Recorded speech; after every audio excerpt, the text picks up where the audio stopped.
Hello, what's up? Good morning Philippines, good morning world. Ito na naman po tayo, magre-react and magko-comment sa isang viral video na sobrang inspirational. Napakaganda po ng kwento nito. Sobrang naiyak po ako, namangha, nagulat, na-touch, lahat na. Dahil sobrang nakaka-inspired ang kwento nitong may-ari ng Saralea Travel and Tours. Araw, 1,000,000. Paano nangyari to? Parang hindi ako makapaniwala. Talagang sipag, tiyaga, tapos diskarte at magtatagumpay ka, no? Dumaan ako ng butas ng karayo. Yeah, that's true. Wala talagang nagiging successful na hindi nag-take ng risk.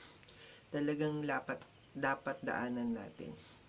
Kailangan kasi pag magbi-business tayo, ang iisipin natin yung sariling business natin, hindi yung business ng iba.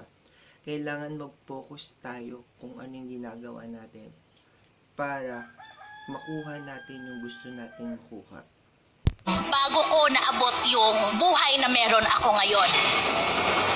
Our goal from Saralea Travel and Tours is to bring our clients to meet the world.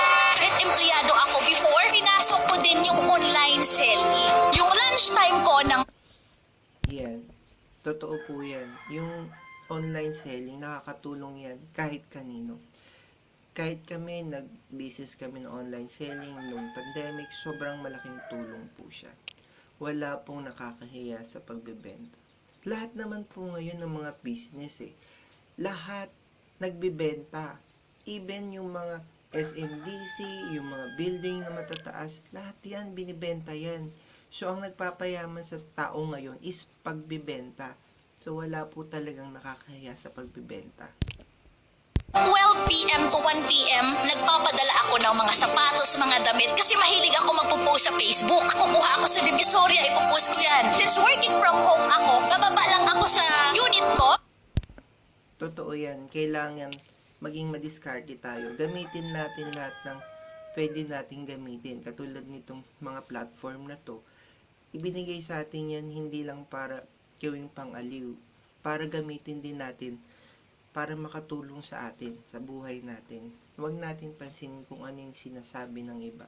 Kasi hindi naman yung iba ang bubuhay sa atin. Tayo mismo ang bubuhay sa sarili natin. Para mag-deliver ng order, i-pick up, kikita ako. Doble-doble yung kinikita ko. Kaya nakaipon ako. Nagtitinda kami ng isda, ng manok, longganisa, damit. Diskarte talaga, sipag at tiyaga. Yan talaga ang puhunan natin. Kailangan hindi yan mawawala sa atin. Naglilinis ng kuko. Is suffering part of success? Yes, boss. If you want change on your life, you will take the rest. Yeah, that's true. Suffering is part of success talaga. Marami kang maririnig, maraming maninira sa'yo, pero dapat, kung determinado ka, focus ka lang sa gusto mong gawin para makuha mo kung ano yung ninanais. At the same time, kailangan willing ka mag-suffer. Anong